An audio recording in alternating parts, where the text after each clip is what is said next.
GPT suggesting, but let's see. The opening bell comes up. We're at about 25.21, 25.15. This is absolutely flat as they come. The Sensex, okay, now in the red, but barely so. The Sensex at about 81,700. Again, it's absolutely flat, down about 10 points. We've got the Bank Nifty, which is at about 51,140. Advanced decline on your screen, 3:1 in favor of advances. So yeah, I mean, the broader market right out of the gates is looking very solid. The Nifty, though, as you can see on the heat map, is more mixed. So you've got about 15, 16 names which are sort of down, so a few unchanged, and an equal number which are higher as well. So 15 or 20 points lower on the Nifty to begin the day, 24,993. Let's talk about individual names. Surabhi. Absolutely. Well, on the Nifty, bringing up the red side, BPCL. In fact, let me look at the other oil marketing companies as well. Yeah, even on HPCL, IOC expectedly, there's about a 1% decline coming through over here.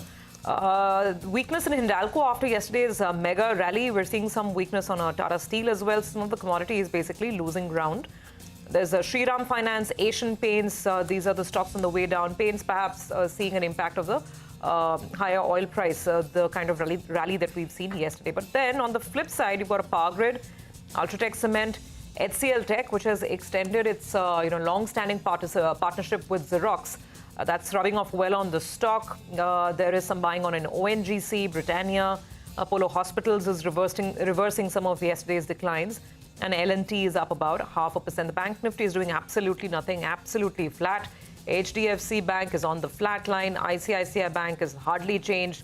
Kotak is down about 0.5%. Axis is down about, well, hardly down, just absolutely flat. And SBI is also at the flat line. So the banks are very, very quiet at this point in time. And we have an even-Steven market, actually. Not 1 point up, not 1 point down. Well, the stock definitely that's in focus is NIT. What a beautiful move, right? Mr. Damani has checked in, and from there the stock is up closer around 45-50%, in a matter of a few sessions. Yesterday it was high, the previous sessions as well it was locked, and today it's up closer around 10%. Let's see whether or not, it does cool off a little bit from here. So that's the stock at around 170 rupees. GSPL, the street clearly believes something's got to give out here, so they're sniffing some kind of action out here. For the time being, the stock is up close to around 6%, putting on weight after yesterday's big move. Aarti Drugs, they announced a buyback, very, very small buyback, but the street likes it for now. The stock is up another 3%. Edelweiss Financial, one of the top volume movers today, that stock as well is holding with good gains in today's trading session. High-Tech Pipes, that's another one that's doing rather well in trade today. Remember, they are coming to the market to raise some money by the QIP route. They joined us here on CNBC-TV18 and they guided for better times going ahead. So that's a stock that's in focus as well. It's a good start. MediAssist, I forgot to mention that. MediAssist is, market likes this acquisition and the pricing perhaps 10% up. Well, and the writing was on the wall, right? When you're buying an asset that's trading at around 2.5 times price to sales and you are trading at around 5 times price to sales, well, the street will like it. And also on a PE basis, MediAssist trades at more than 45 times, while you have the acquired asset that's trading at less than 40 times. So valuation-wise, that asset is fitting in, it increases their market share, and that's the stock of the morning, up 9%. Prashant. Well, let's look at a few other names before we welcome in our market master today. So 1,300 stocks are higher, and you've got about 700 odd stocks which are lower right now. So actually, it's about 2:1 now, moderated a bit on the downside. Just a few specific names. So, and by the way, keep an eye out on the Nifty, right? And the distance to the previous high. We'll put out a sort of clock in that sense as well and see where we are at. So GSPL is the biggest volume-led gainer. So that's Gujarat State Petronet. That's 6% higher, and GSPL has got humongous volumes, 3.5 million shares on it at this point in time. Oil India is again got humongous volumes. It's up 3%. So with the slight relief in oil prices from 77, we're back above 81. Oil producer like Oil India seeing some relief. Aarti Drugs is up about 3%, 625 right now. GMR GMR Power 2.25%, 129. It was a mover yesterday, at least at start as well. NLC India, we mentioned. A name like Balu Forge, I mean, out of the blue, it's a name we've sort of put out on our chatter list over the last 6-8 months with Nimesh. 5% higher, 800 rupees, and stocks, it's got volumes, and that's why I'm highlighting it. Never ever figures, with volumes at this point in the day. K Fintech is up about 5%. K Fintech is at about 1,060 or so. Shilpa Medicare is coming up with a 3% gain. Stocks at about 755. Shilpa Medicare, of course, has also had a very nice move through the course of this year. Tata Tech is the biggest volume-led loser. Tata Tech is down about 1.6%, and that's at about 1,032. There is CDSL, BPCL, Policy Bazaar, RPSG Ventures, the Sanjeev Goenka Group holding company, is down 4%, but it's had a spectacular rally. And Reliance Power is down about 5% as well. It was down 5 yesterday. It's down 5 again this morning as well. So that's essentially the overall picture. We are holding about 25,000, 25,022, and we're up about 12 odd points or so. Rana Gupta is with us. He's Senior Portfolio Manager and India Equity Specialist at Manulife Investment Management. Rana, great to have you with us here on the program. Good morning. Prashant here. Do you sense, amongst institutional investors, what's the mood like? Do you sense a lot of enthusiasm that there is, there are greater upsides that you can see, or is there more caution and more wonder at this stage, Rana? What are you seeing? Well, if you're talking about the foreign investors as an institution, then in looking at the flows, I would say that much of them have been quite concerned on the valuation. But having said that, I think the domestic institutions continue to pour in money. I think as per our understanding, the domestic flows are running at about $100 billion per annum, with the supplies of equities much less. So put together, if you ask us, we think from a liquidity standpoint, from a fundamental standpoint, the market is on good wicket. Okay, Rana, hi. Good to have you on the show. The market's on a good wicket, you say. So valuation's not much of a concern. I mean, where do you see pockets of opportunity in the market? Sure, I think the valuation overall market, I think if you look at some of like the industrial stocks there, I think the valuations is an issue because they have had a fantastic run over last 1-2 years or so. But we do see pockets of opportunity. For example, I think let's look at the domestic consumption, a sector which has not done much. But within that, we see opportunity in sectors like telecom. We see opportunity in sectors like two-wheelers, tractors. Also, we see opportunity in real estate ancillary kind of industries. With the specter of rates coming down and hopefully liquidity improving, we also see opportunities in banks, large banks which suffered due to liquidity in the past. We also see opportunity in the smaller banks or the non-banks with a fixed asset book. We see opportunity there. Also, given the wealth creation in India, we continue to see opportunity in the wealth and asset management businesses. Okay, all right. Hi, Rana. Good morning and good to see you. Tell us about this real estate ancillaries. What are the plays you're looking at? The tiles players? Is it the pipes players? Give us some clarity on that front. Which is the segment you're looking at? So we are looking at the segments like the pipes, the cables, the switch gears, the lighting, and all those segments. Because all those segments, we believe the organized sector has a definite edge and they can do better. The other sectors are good. I think overall volume growth will come back, but there is just too much of competition. And we would rather want a bit of less competition, a bit of more volume growth and pricing for the businesses that we like. No, absolutely. And a point taken. Rana, any thoughts on real estate? The cycle continues, sales, etc. are strong, but at the margin, one is starting to hear more and more anecdotal stories, right? But it's a consumer sector, so anecdotes is an important part of the mix. There are a lot of speculative activity as well, and I think institutional brokers are also starting to talk about it, at least formally. I think there was a Kotak recently wrote a note about it. What's your sense? I mean, is it a bit of a concern, or things are looking rock solid? And that's a sector which is not just important for that space itself, but it supports so much else. Oh, absolutely. Real estate is a very important sector that way, as we are all aware that the domestic capital formation is largely around real estate sector plays a very important role in that. Now, to your point on speculation, wherever the prices goes up with volumes and it's such a large sector, there is bound to be some speculative activity. But that does not mean that the sector does not have potential. In the sector, there's a lot of potential. Within the sector, we like residential as well as commercial property. What we like are the companies which has large land banks, and therefore they are not under pressure to sell, and they can we can choose their launching time and which pocket they want to launch. Of course, there is a theory in the market that the real estate companies should not hold land and launch as fast as they can.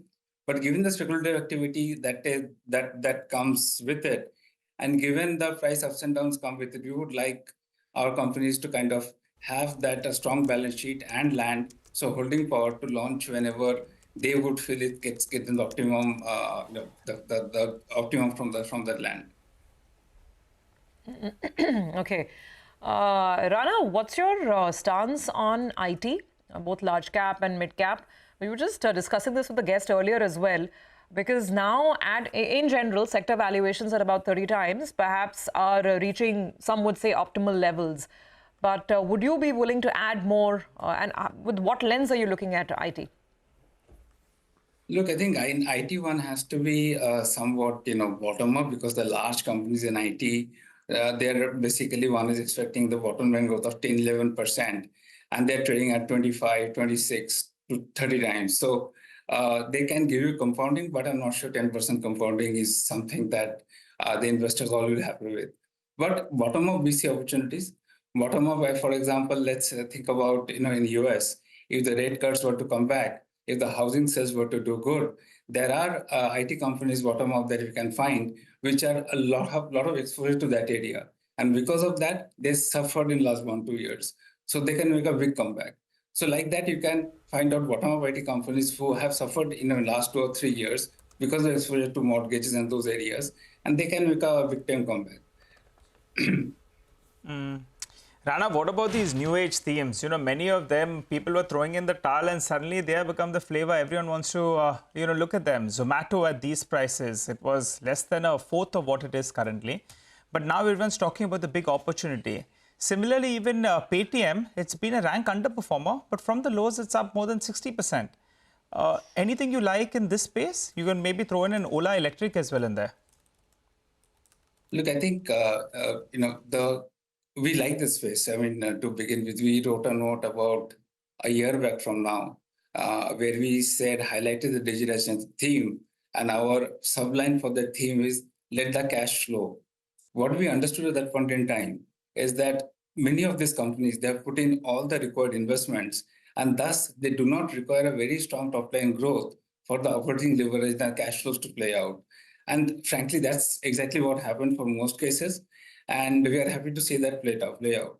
So the key for us is, if a company builds a platform, how can they add services on top of that platform without making further capital investment? So therefore, the incremental return should be quite high, and that compensates for all the investments that they have made before. So we like companies in the, let's say, in the food services, in the quick commerce area. We like, those kind of platforms. I mean, and it's incredible, right? I mean, if you run around the world, these companies have not done well. Most of these companies, but here in India, it's been a different story, especially things like Blinkit, etc. Now, of course, there is Zepto, which is also garnering a lot of attention. By the way, have you met the folks at Zepto, Rana? Not yet. That's a hottest new thing. I mean, we had, I think, the Motilal, the conference, and Motilal representatives telling us that, I mean, the most sought-after session was the session with Zepto. It kind of sort of talks about what's happening in that space and the excitement around that one. So yeah, it's something we'll watch. I just want to take a quick look at the market as well. It's kind of like it's nothing, 5 points lower, 10 points up. So just middling around with no real directional move at all at this point. Cosmo First is down about 3.5%, 845. Panacea Biotech, which has had such a one-way move over the last 1 month or so, is down about 2.5%. So these are simply just pullbacks and profit booking that we're seeing. Policy Bazaar is another one which is down about 1.5%. And I think I mentioned CDSL, which is down about 2.5% as well at this point in time. One new addition on the upside is Castrol, if you want to look at it. 275 on Castrol now. And, there's been a constant bid for the Castrol whenever it's come off. The range on this one over the last 1.5 months has been about 230, 235 on the downside, and it's gone up to about where we are now, which is about 280-ish levels on Castrol. Ola Electric is the other one, which I think is making a bit of a comeback. So the low yesterday was about 118, and the all-time high, of course, after listing was about 157, 118, and is back at about 131 right now. So a large amount of volume traded on Ola Electric as well. Just one more stock, Gillette, which we highlighted earlier today, Prashant and Surbi. In 2019, the stock was close to 8,000 rupees, and then everything went wrong, for them. So the stock currently is making a fresh 52-week high. The shaving trend has returned. In the middle, no one was shaving. The appliances segment has been firing for them as well. And the products that they have launched for women as well are improving. So that's why, there seems to be some kind of optimism out there. It was an 8,000 rupees stock in 2019. So if you look at that, then it's only at 9,000 rupees after nearly around 5 years. But in the recent past, in the last 1 year, the stock has doubled actually. So that's why it explains some kind of optimism coming in there. Nigel, about 20 years ago, Warren Buffett was asked about Gillette. And his response was in his quirky humor. He said, men have one face, women have two legs. So that is Gillette for you. And it's just, it's a big, sort of over a period of time, over a long period of time, of course, it's a sort of a big wealth creator. I think used to be about 700, 800 rupees back in 2006 at about 9,000 rupees, 9,100 rupees at this point in time. But yeah, I mean, some of these businesses are looking good. Rana, just one quick point. So let's talk about what is ahead of us, right? Elections are, I think, going to be important. Some are saying, well, general elections hardly caused a speed bump. So why should state elections really matter? Maharashtra is an important state. I've seen some institutional brokers talk about how it's going to be a big one. It's going to either solidify the impression post the general elections or it can reverse it. Will it have a market impact one way or the other? Rana, what's your sense? Sure. I think the state elections, that way there are not just Maharashtra and Delhi, there are many state elections in the next 2 to 3 years. For us, the significant one was the central election. Of course, not to say that state elections cannot impact the market on a day or a week or even a month basis. It certainly can, depending on the outcome. But since even before the election and after the election, our view has been that the government, in terms of their spending, they had done a lot on the industrial, manufacturing, and the corporate incentive side between 21 to 24. And that now going forward, the incremental spending, while the spend will continue, but the incremental spending will happen on the job creation, on the consumption, to boost consumption, or the welfare side. I think that view absolutely remains, irrespective of the election outcome. I think that is something that we are, quite, confident about. And this kind of ties into what I said in the beginning of this call, that we like that, the telecom and the consumer segments. By the way, I just want to go back to NIIT. The stock is up again another 12%. We've been highlighting this. Something that is worth noting is that not only did Mr. Ramesh Damani sort of step into the company, check into the company with that 0.5% equity, promoters have infused money. They've increased their shareholding as well. The increase in the promoter shareholding is a little over 2%, 2.6% to be quite precise. And that seems to be bolstering a lot of confidence as well. The company is anyway guiding for, I think, 10% growth in the coming quarter as well. So the business has been looking fairly sound and solid. And then you have Mr. Damani putting in money, promoters putting in more money, and the market's absolutely loving the sight of that. The stock's done, look at 52% in just 14 days. Let's pull up a one-year chart. It'll give us an idea about the kind of surge that we've seen because of these recent actions. That's NIIT. The other one is, you talk about Mr. Damani putting in money. Look, the other one is Protean, right? Yeah. Protean, again, a company that he invested in. Stock, I think, I'm not sure, we'll have to confirm, but I think at about 1,100 or so was where he came in. Stock's now almost double to about 2050. But with Protean, it's essentially, and this is the thing with the market, with this wall of money which is coming in.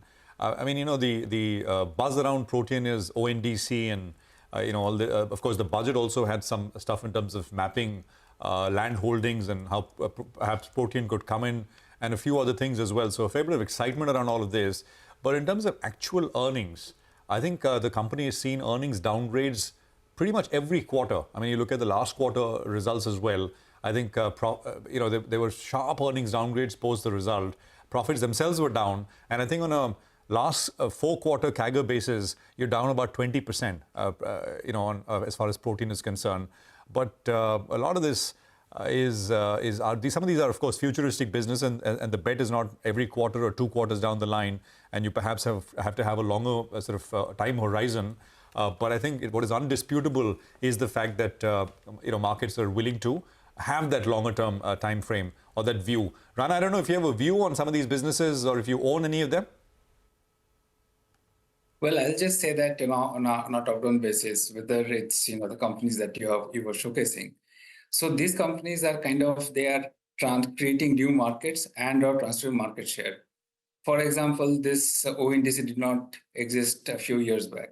Neither there were any institutional market in quick commerce, and a few years back there was no institutional market in even food delivery, or for that matter, online insurance broking.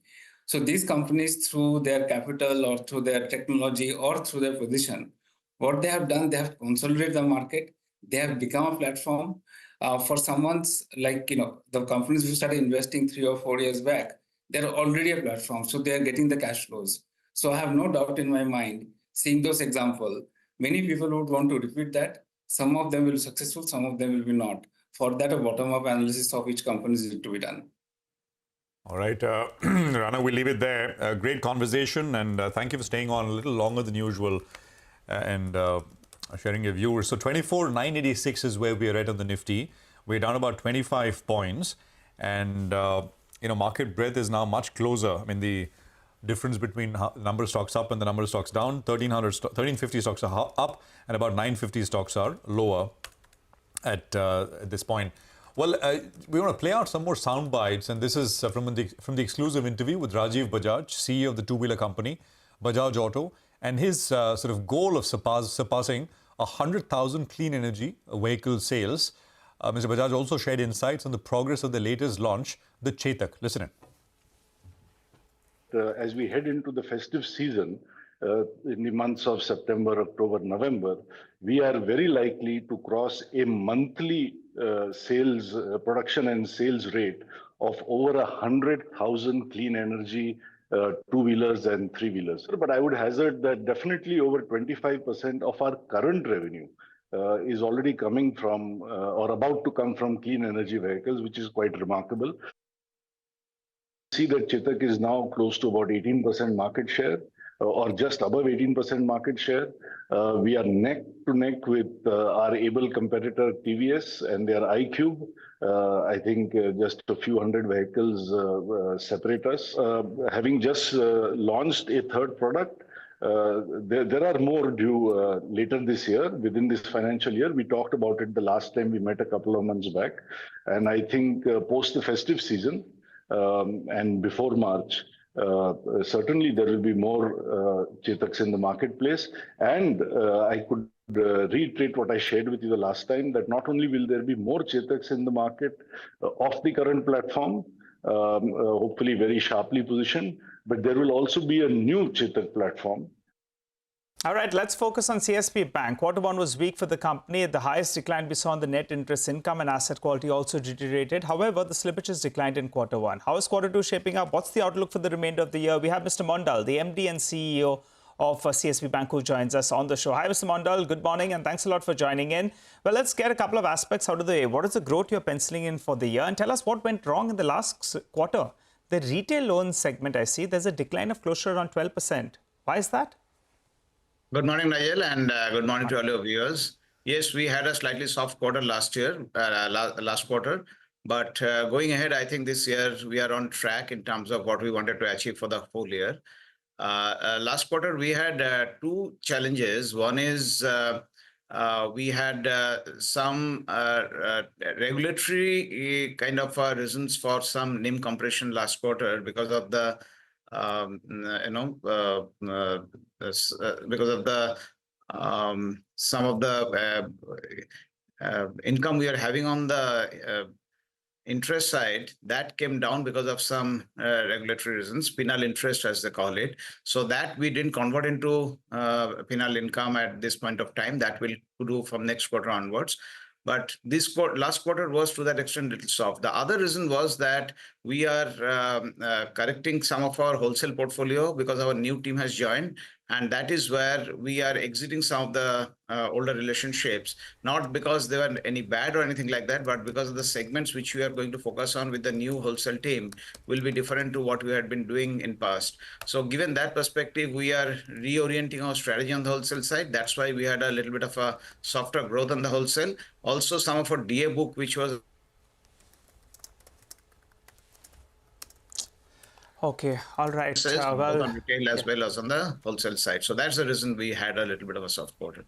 Okay, all right. So there were some, various factors at play. That's why quarter one was soft. Mr. Mondal, for the remainder of this year, what kind of a growth are we looking at? Point number one. And also margins did see some kind of compression in the quarter one for the reasons that you just mentioned. From here on, what is the range? I think in the past you've hinted at a number of around 4.5 to 5%. What should it look like? So, Nigel, we have hinted around 4.5 to 4.8% in past on our NIM. We are on track to achieve that for the full year. Last quarter, we went below 4.5 for the reason which I told. On the growth, we do have ambitious plans. So we will be faster than the system by at least 30%. And that, what we have said, will continue. So we will see a growth somewhere between 18 to 20% on the asset side going ahead for the full year. And this quarter itself will turn it around in most of the ratios and parameters, because what we had in quarter one was really a one-off because of some specific issues, which has been corrected now. Mr. Mondal, hi, morning. So let's talk about gold a little bit, right? Gold prices are up and up. If you believe some targets, set it to $3,000, higher, according to a few. What can it do? I mean, if we are going to see a bit of a structural kind of move higher, quarter after quarter, what can it do for your gold lending business? Certainly good news. Yes, I think the international gold prices are higher for obvious reasons because of the overall Fed commentary and other reasons. However, there had been tax reasons that rates came down in India because of the recent budget announcements.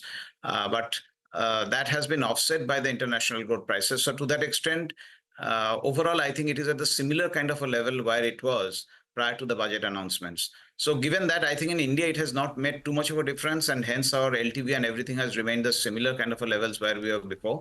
Going ahead, as we see Fed interest rates coming down and things like that, we see bullishness on the gold loan business as well as gold prices. And we are fairly bullish that we'll continue to do well on that business. It's good news for everybody, for consumers, as well as for the banks at this point of time.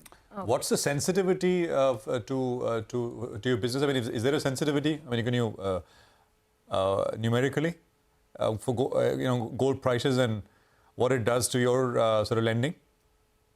See, gold prices, you know that generally the LTV is around 75% as per regulatory norms as well. So to that extent, the risk related, we always have a 25% buffer plus the making charges and some other emotional quotient which is there with the ornaments. So given that, I think a 10% drop won't make any difference to anybody at this point of time from a risk perspective. However, as it goes up, we are of course cautious because we know that what goes up can come down as well. So we manage our LTV accordingly. And these are short tenor businesses. So in a short tenor, you don't expect, because each of the tenor of these loans are anywhere between 6 months to 1 year, you do not expect too much of volatility in the prices at this point of time. So to that extent, we have been running this business for so long with sensitivity analysis. So we know how to run this business. So we don't see too much of an issue. But it's a good thing for us right now at this point of time because gold prices are going up and hence we can look at expanding our business further. Okay, got it, Mr. Mondal. I guess just going back to the point on margin. So you're saying, I think what you're referring to is the change in regulations with respect to penal interest. And when the RBI was batting for borrowers, saying that whatever is the penalty, it cannot be sort of counted as part of the interest and as part of the loan.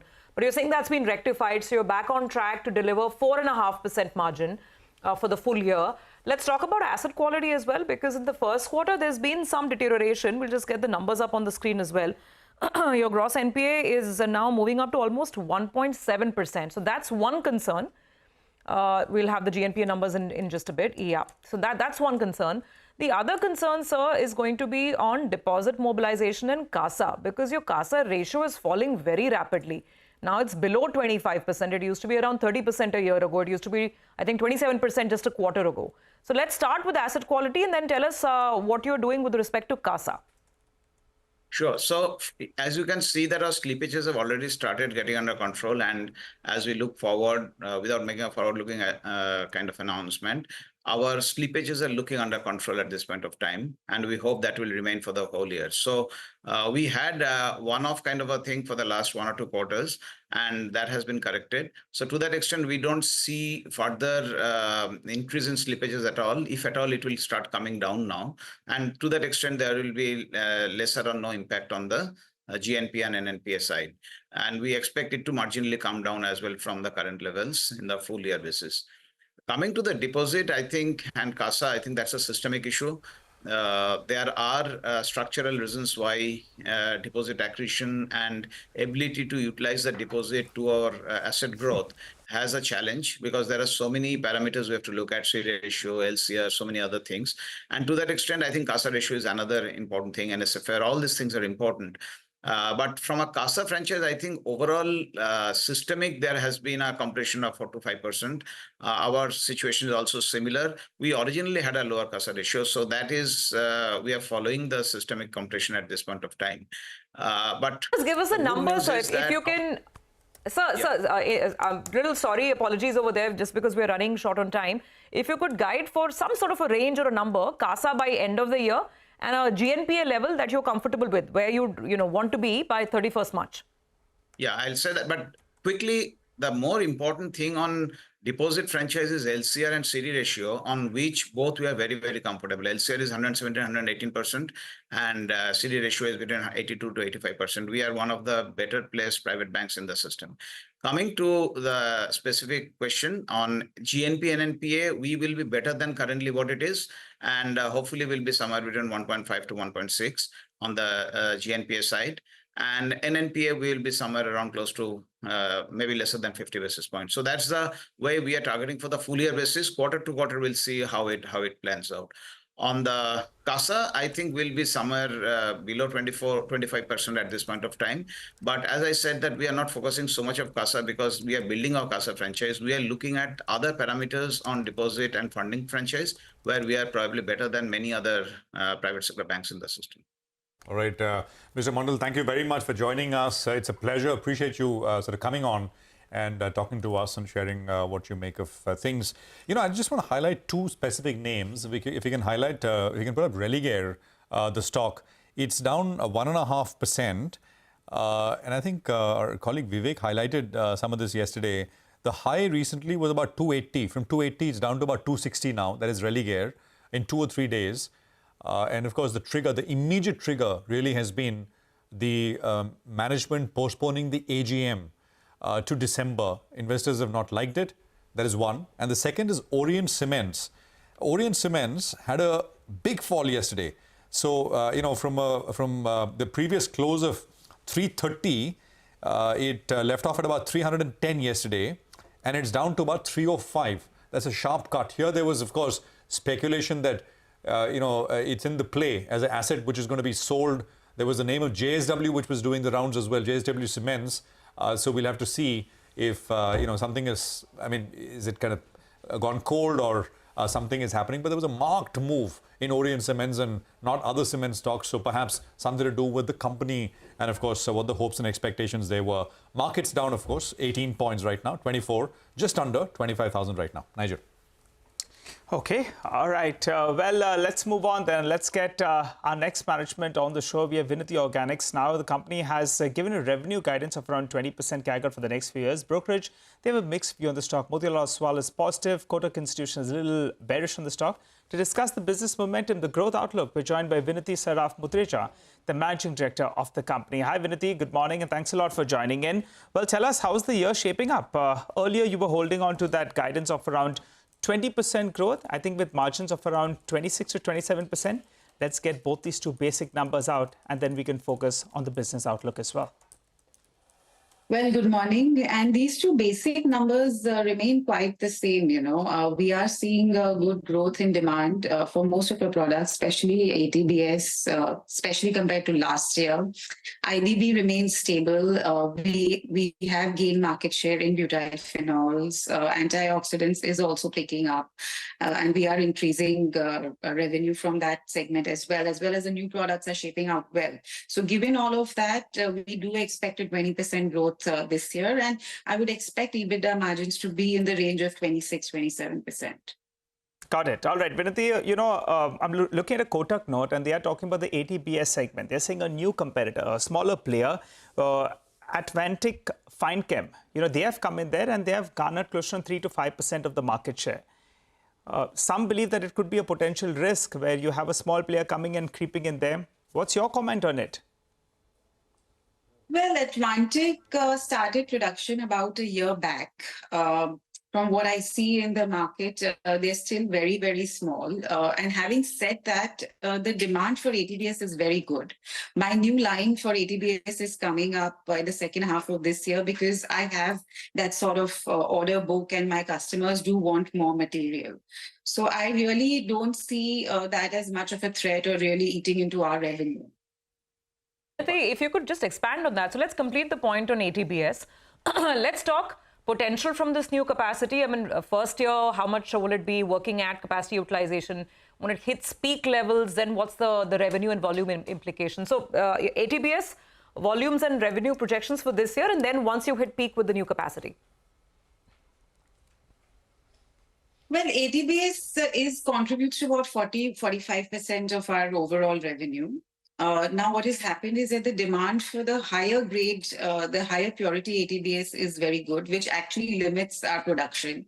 And hence the urgency to start the new line, the new production line. We do expect that the new production line has a total capacity of 15 to 20,000 metric tons, depending again on which grade we are producing. We do expect to reach that at full utilization in the next 2 to 3 years. And then what will be the revenue implication? Also, just give us a sense, again, in terms of, the volumes that you look to do this year, the volume growth on ATBS, how prices are expected to shape up. And then also that number, when you hit the peak production, which is 2-3 years down the line, then, what's the volume then versus now? Well, see, we are also adding new products. A lot of our volume growth is going to come from antioxidants, from butyl phenols, from Vinati Organics, which is our subsidiary where we are making specialty chemicals such as MEHU glycol. So they will also add to revenue. So the revenue share for ATBS will remain below 50%. And that is really the idea, to be not heavily dependent on any one particular product. Got it. So, Vinati, then you mentioned 3 products, I think. So, 3 product lines that you're bullish on, antioxidants. For this year, what does it contribute? FY25, how do you see it panning out? Vinati Organics, I think you mentioned that was the second one, and butyl phenol. So, a rough revenue range of all these 3. Yeah, correct. So, as of now, butyl phenols and antioxidants together is about 20%, maybe 18%. Again, going forward, this antioxidants will increase. Butyl phenols are probably running at capacity, and some of it will be used in captive production of antioxidants. So this number will go up to say about 30%. Vinati Organics, we have just started. We are right now in the trial phase where our product is getting sampled, tested. We are also still optimizing the plant yield. So that will take some time to add to our revenue, maybe in the next 6 to 9 months. Okay, so let's talk about the big numbers then, Vinati. The guidance that you've sort of, I think, spelled out is about 20% top line growth for this year. This margin, 26 to 27%. Any other lever that you see to perhaps push the margin higher, or will you stick to this range? No, we definitely stick to this because see, we do have about we have formula-based pricing, contractual pricing, where our final product price is dependent on the raw material pricing. I don't see the margins fluctuating given our product mix now and going forward. This is a good number if we can maintain this over the long run. Okay. All right, Vinati, we will leave it on that note then. Thank you very much for joining in. We'll take a break and come back on the other side. We'll be putting the spotlight on the Unified Pension Scheme. All the details and a discussion coming up with Indraneel Sengupta, Professor of Practice, Shiv Nadar University, and Senior Journalist Sanjeev Srivastava.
Okay, welcome back. You got the market, which is up 25 points, and we're about, 40 points away from the prior all-time high. Look at the bump, which is materialized out of nowhere, about 26 points in the green. Now, over the weekend, the centre has unveiled the new Unified Pension Scheme, the UPS, for government employees. That basically is a marked departure from the NPS scheme, which is the new pension scheme. And also different from the old pension scheme, which was, of course, prevalent for government employees who joined before 2004. Many, of course, have called it, something which the government is doing with an eye on the elections, which, many of these states which are going to polls have been demanding a restoration of the old pension scheme. And more. Some are still, unions, etc. For example, states like Haryana are still saying that this is not enough. We need, nothing will do but a restoration of the old pension scheme. But let's talk about this a little bit with Indraneel Sengupta. He's Professor of Practice at Shiv Nadar University. He's, of course, also a sort of a veteran analyst from financial markets. Indraneel, great to have you with us here on the program. Sanjeev Srivastava is Senior Journalist.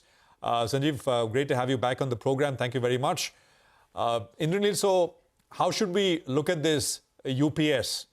The government is saying, well, it's a balance between NPS and OPS. In terms of actual sort of fiscal implications, from what the government itself has shared, it's not very much, right? Because there is the contributory element which is there under this UPS, which was not there under OPS.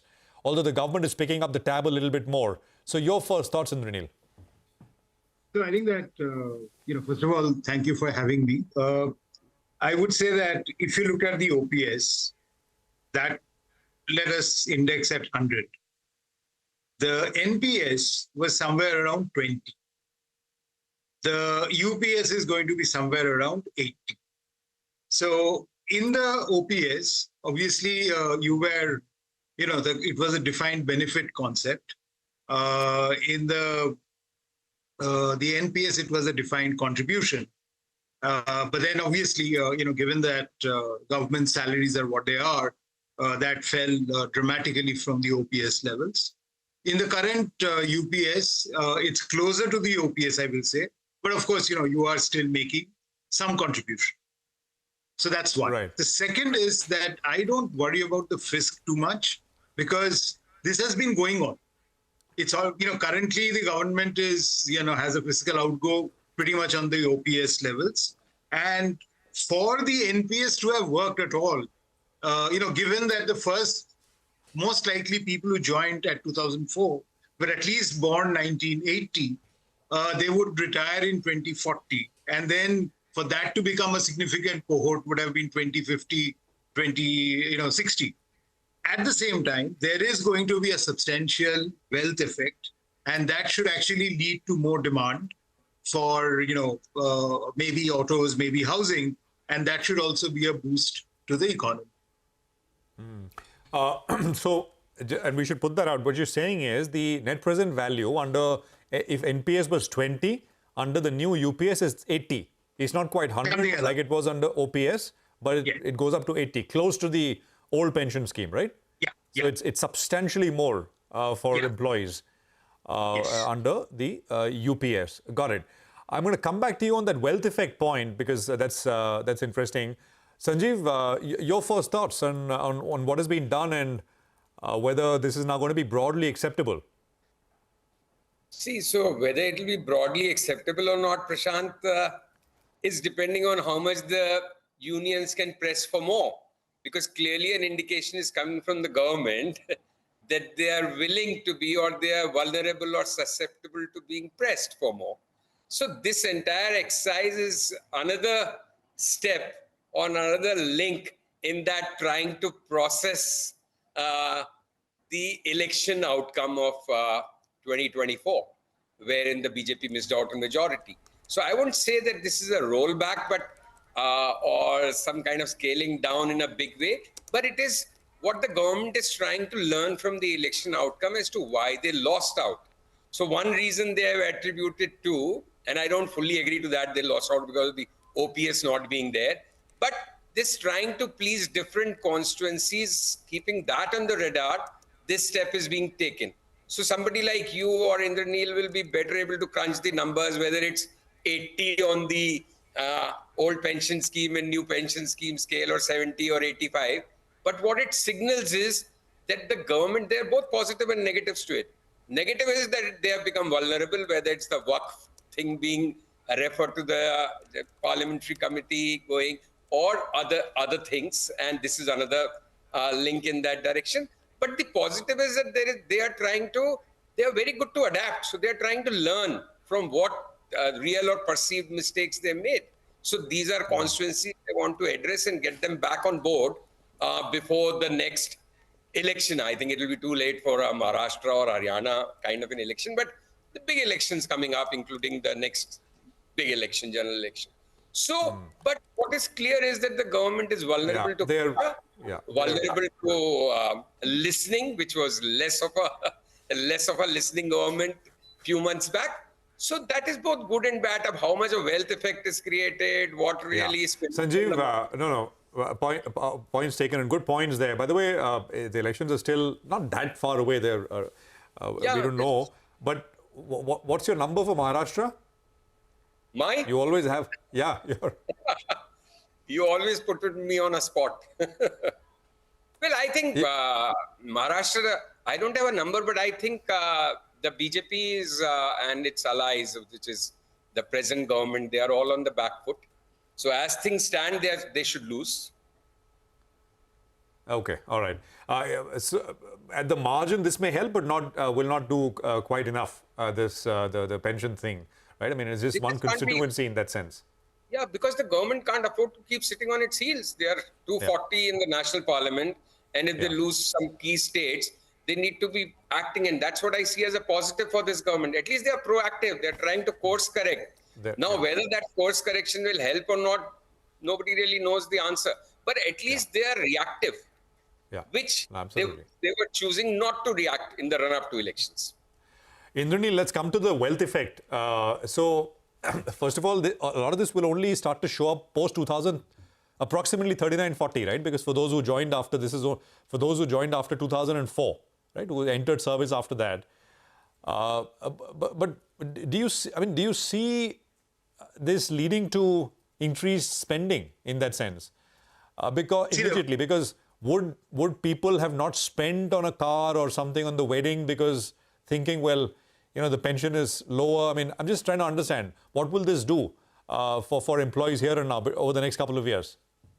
See, the fiscal cost is 2040 plus. Yeah. But the wealth effect is immediate. Yeah. In the sense that, earlier you were staring at a scenario where you would get only, say, 20 rupees to live your life beyond retirement. I mean, this is assuming you live a while. But now you see that going up to 80.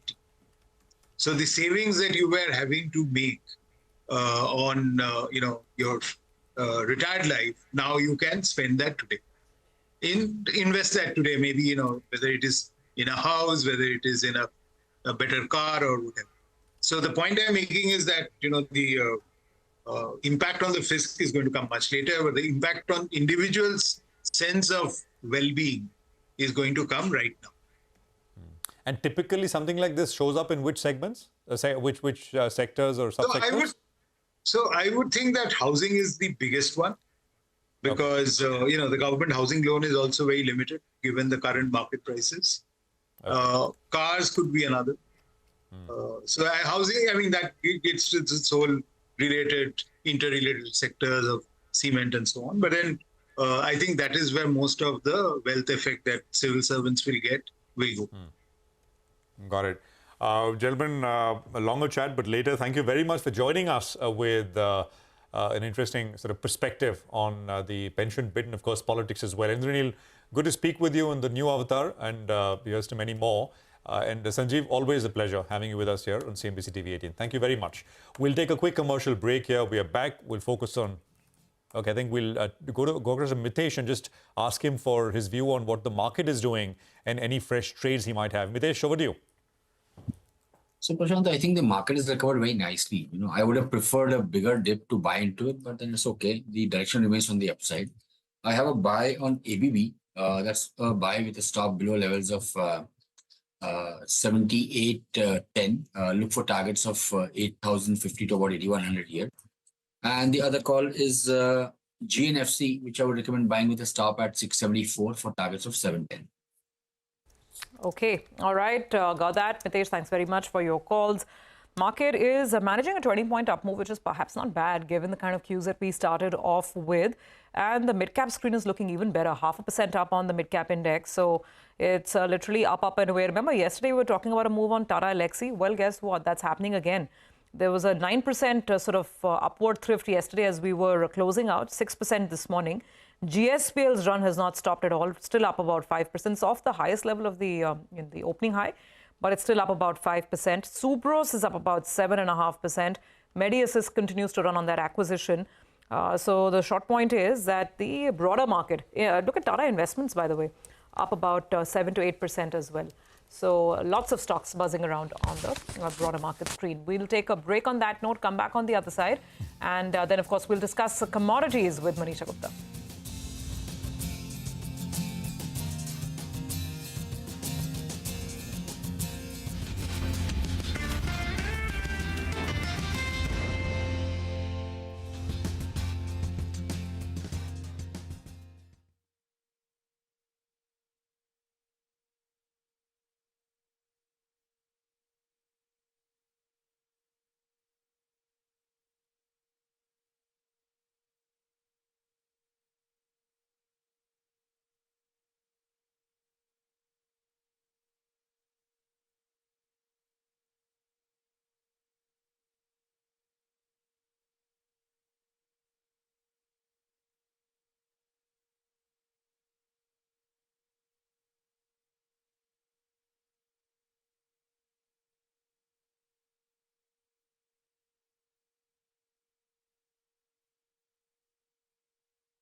Welcome back. It's time to talk commodities. Let's go across to Manisha Gupta. So much going on, Manisha, with geopolitics, and all these issues. Now, Libya's shutting off crude output. Tell us, what do you have your eye on? Starting maybe with oil itself? Oh, well, yes, the crude oil prices, last evening's or last week's decline was at around 76. We're trading at 81 right now. So $5 of a gain in 5 days is what crude prices have done. But with the kind of decline that we've seen happen in US dollar index, the expectation that the Fed rate cut will now happen also seems to be supporting the base metal prices in a big way. Remember, the month of June and July were not so good, but the month of August clearly seems to be ending on a positive note for many of these metal prices. We have seen improving Chinese demand at lower levels as well. China did not buy metals at higher levels, but with the kind of declines that we've seen in many of these metals, 18 to 20% off their highs, there is buying in China that really seems to be happening as well. And as I was telling you, there are hopes of a US rate cut in the month of September. The US Fed would be doing it the first time, but we also have seen other banks do it, and the expectation that more global central banks would be cutting rates yet again in the month of September has been supportive for many of these asset classes. The markets also are looking at US imposing the sanctions on non-nickel subsidiaries, and that could really impact supplies for many of these metals, which also has been supportive. So Nornickel's subsidiary Bistrinsky does produce a lot of copper and gold. It also does iron ore, and we've seen some premium build up into many of these metals because of this one news as well. So if you look at the copper prices, we are trading at a 5-week highs right now. For the month of August, we are 4% up in the month. Aluminum prices also are trading at a 5-week highs, and it has been an outperformer when you look at metals as a sector. 12% up in the month of August, and we are trading at a 5-week highs. Alumina shortage, stronger demand, higher imports from China are supportive factors. Zinc also has been gaining quite strong. There are concerns and there are a lot of consultations as well on cutting output going forward in zinc, and that has been supportive. We've seen prices gain up by 15% in the month of August so far. Also, when you look at the kind of lows that we saw in August for zinc was at $25.88. We are trading at $2,900 a ton at this point in time. Strong support also has been seen in case of steel as China looks at cutting output. Iron ore prices have extended gains, hitting $100 a ton. Prices are up 4.5% in the matter of previous week itself, and the China port stockpiles have continued to decline. The one data that the street will now watch out for is the China PMI manufacturing data that comes in tomorrow. That would give you further direction. All right. Manisha, thank you very much for that. That's commodities in focus. Markets are flat, 5-point change on the Nifty. We take a quick commercial break here, and we're going to come back with an interesting conversation. My colleague Lata will be speaking with Vetri Subramaniam, Chief Investment Officer at UTI Asset Management Company, and they talk about the first quarter earnings, where earnings are going from here on, top sectoral bits, and what after new highs on the Nifty. Stay tuned.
Welcome to Market Masters. The Dow Jones hit all-time highs overnight and the Nifty now is just inches away from recording a fresh all-time high. This despite the Q1 earnings actually disappointing a bit. The markets are now, the Nifty is now perhaps trading nearly at 22 times 12-month forward earnings. I think the long period average at best is 20 times. Where do we go from here? And where does one invest at such high valuations? For all things macros and markets, I'm joined by Vinati Subramaniam, Chief Investment Officer, UTI Asset Management Company. Vinati, good morning and thank you very much. It's been a long time having you on the channel. Good morning, Lata. Great to be here as always and have this conversation. Well, first up, these all-time highs that we are trading at, does it make you elated that we have, steadily climbing, not looking back despite so many adversities in politics, in commodities, in global markets? Or is it making you nervous at highs? Well, I think in some senses, I'm happy to see that there's a lot more domestic participation because, I've been professionally engaged with the markets for over 30 years. And I would say pretty much for the first 20 years of that, it was all about foreign investment. So I'm glad to see that there's a lot more domestic participation and wealth creation, which is happening for our local investors during this last decade. But, obviously, when prices tend to demonstrate very low levels of volatility, we haven't actually had a very significant drawdown for any significant period of time. And in some segments of the markets, valuations are looking sort of worrying. Then you do worry that, the cyclicality of the beast will reassert itself at some point of time. So that is certainly something to worry about. And I would only urge all investors not to get carried away by price momentum and to stick to their asset allocation, which is based on their financial goals. Oh, yes, sir. Too often I hear people comparing bank deposit returns to mutual fund returns, not recognizing that the latter is not a fixed return. But to stick with the macros, the Fed statement, the Jackson Hole speech, and the possibility of rate cuts, one would think that, a double rate cut on September 18th would actually be negative news, isn't it? A rate cut actually signifies that the most conservative force in the economy, the central bank, is actually saying they're worried about markets. But here we are seeing the Jackson Hole speech as a spur to all-time highs. Sure.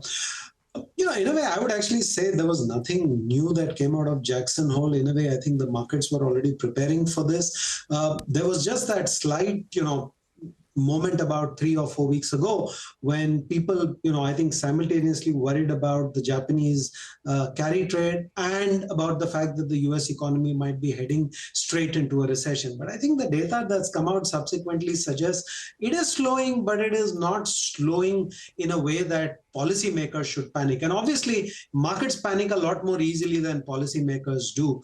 I think the bigger message that I would still tell people to focus on is that era of low interest rates, when we were accustomed to policy rate settings being at zero, when we were accustomed to policymakers talking about the challenge of getting inflation up to 2%, is now gone. I think that decade is in the rearview mirror. We now need to readjust to a Fed which could cut rates, but is still unsure about getting it down to the 2% target. And therefore, the kind of policy rate that you're talking about will look very different to my mind over the next 5 to 10 years as compared to what it used to be in the previous decade. Okay, but do you think there is still a fear that the August payrolls turns out to be very bad and we can still get a hiccup this year? Or do the other data look too good? I think so far on balance, the US economy is slowing, but against all expectations, certainly it has remained much stronger than what anyone anticipated.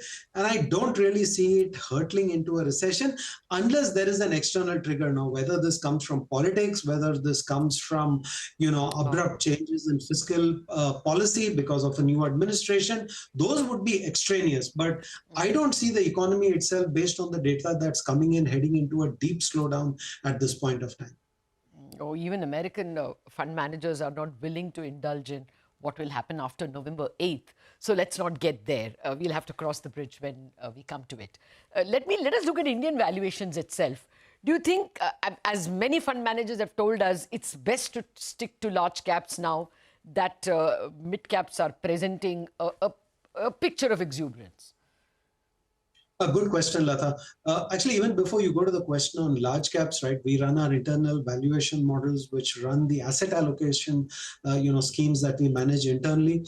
And remember, in some of those schemes, the sort of, equivalent weightage would be a 60-65% equity valuation when we think equity valuations are fair. Those allocations have actually drifted down now to 45 to 47% equity. So effectively, we are going underweight equities relative to the range in which we operate because valuations are unattractive. So I think that's the number one message that I would point to from valuations of equities, to say you should actually be looking to cut your allocations to equity. Maybe you're overextended because of the mark-to-market gains you've had. Within that context, the small cap and mid cap space is where our valuation concerns are extreme. Very rarely in my career have I seen small caps trade at a premium to large caps, and we can go through the whole host of reasons why that is a dangerous thing to be dealing with. Within that context, there is some relative comfort in large caps. We actually published a blog about this recently. Whether you look at it from valuation point of view, return on equity point of view, the share of market cap coming from large caps, many reasons to believe that large caps provide some relative valuation comfort at this point of view. But the bigger message is asset allocation, and that's where I'd like to conclude. Oh, okay, actually, why don't you explain a little more on this? Because it is very tempting for a market anchor to go off into financials and EMS companies and e-commerce, which I'm going to ask you. But a little more. So you think we should all be, those of us who are not tracking markets and our stocks on a daily basis, who cannot do it even for professional reasons, it's best to go to a balanced fund then? I think so. Our push to people has been, this is a great time to go into hybrid strategies because they do sort of protect you from the risk of an elevated equity market, and particularly the ones where asset allocation is being managed by us based on certain models, and those models are telling us caution. So if you're going to approach the markets from the point of view of my neighbor is making more than me over the past 1 month, so I need to find a higher risk strategy, then hybrids are not for you. But if you're looking from the point of view that, okay, I need to have some exposure, but what's the best way to position it such that I can handle any downside risk and look to participate in equity growth over the next 5 to 10 years, then hybrids to my mind are actually a far better option at this point of time. And also note, Lata, that actually, if you look at real yields in India, they are reasonably attractive. Now, because of taxation issues, people are unhappy with bank deposits, they're unhappy with fixed income mutual funds. But the hybrid mutual fund actually gives you the best of both worlds because it rebalances seamlessly, and at the same time, those fixed income returns are coming through in a strategy which is, from a taxation point of view, more advantageous. Personally, I think that is the only intelligent thing I have done in my life. It may have been because of laziness or, professional constraints. But Vetri, we have to talk about sectors. And the sector I cover, of course, more intimately is banking. It's not been the darling for the market, especially the private sector banks. Do you think it's time it got a look in? There are enough problems. Deposits are expensive, margins are under crunch, they have to put more money in bonds because of LCR, etc. But valuations-wise, is it good to look at them again? I'm 100% with you on this, Lata. In fact, I did one of the programs on, your channel 2 months or 3 months ago, where I said, banking is pretty much one of the only absolute return investment avenues I can think of in equity at this point of time. It's done reasonably well since then. Nothing which has set the house on fire, still not really outperforming the Nifty by a big margin. But I think those arguments remain. First and foremost, balance sheets give me great deal of comfort in banks, and eventually in banks, that is what matters more than anything else. Point number 2, the valuations give us comfort both in an absolute sense as well as relative to where the market is. So that gives me comfort. Now, are there a few problems? Are the banks having to back away from some unsecured loans? We know some of them have talked about challenges there. We know about the liquidity challenges in terms of peak NIM being behind them, which was last year's NIMs. But I think all of that is reasonably well known. And I think some of these are cyclical as well. Remember, RBI at its tightest point a year ago was holding liquidity in negative. It's gradually come to where we think it's more normalized, and there will come a point where it will start to look more surplus. So banking liquidity to myself is more important than looking at is money going to the stock market, taking away from money goes to the banks. No, it doesn't, because the money stays in the banking system. The kind of deposit may change for the bank. It could have an LCR implication for them, but the money stays in the banking system. So, let's not lose sight of that. So my mind, the arguments on banking are cyclical. That's why you're getting attractive valuations, but that is the time to go out there and invest. And this is what we said about healthcare 2 years ago. This is what we said about automobiles all the way back in 2021, when I said, how many sectors do you know in India where volumes are running lower than peak volumes seen 3 years ago? And auto has done spectacularly well since. So I would say the same for banking today. These are cyclical issues holding back the stocks, but that is really what gives you the opportunity. Oh, that's amazing analogy. I remember all the conversations we've had about automobiles 2 years ago. Vitri, the places to avoid. I mean, look at the e-commerce valuations or the EMS valuations. Great companies, but your word on these. Yeah, look, on e-commerce, it's always been a challenge, right? I mean, stocks some of them have done well since their listing in 2021, 22. But valuations were hard to understand. Even then, they're still hard to understand now. I think over there, you've got to go with the fact that some of these businesses are changing the way we consume. They're very capital efficient. They're high return on capital businesses. And the competitive environment is no longer favorable towards companies burning money. They're all under pressure from capital providers to manage their profitability and their path to profitability far better. So we still like some of those businesses. We are still invested in them. There are some of these names we bought in the IPO time. They went up, then they came down, then they're back up again. We're still invested. We are still happy to hold because we think there is a long-term story. But, are today's valuations the most attractive? Maybe not. But sometimes I would always say these businesses, particularly those that have a platform quality, they're not linear businesses. I don't talk stocks, but it's public matter. We invested in Zomato when the IPO was there. We're still invested in a very big way. Now, whoever knew that quick commerce would be a business that actually would create value for them? So I think these are some of the advantages sometimes in good managements and platform businesses that are not immediately appreciated straight out of the bat. And which is why we continue to own some of them. At what value you choose to buy them, I think that's a more subjective decision. Okay. I'm not even halfway through my questions, but I have run out of time. I'll take a rain check from you for another day and another conversation. Thank you very much, Vetri, for some very useful tips on how to approach investment. That's it on Bazaar. We are leaving the markets pretty in the green in the first place and pretty close to all-time highs. Let's see if we can chalk it up in the next few hours. Chartbusters coming up after break.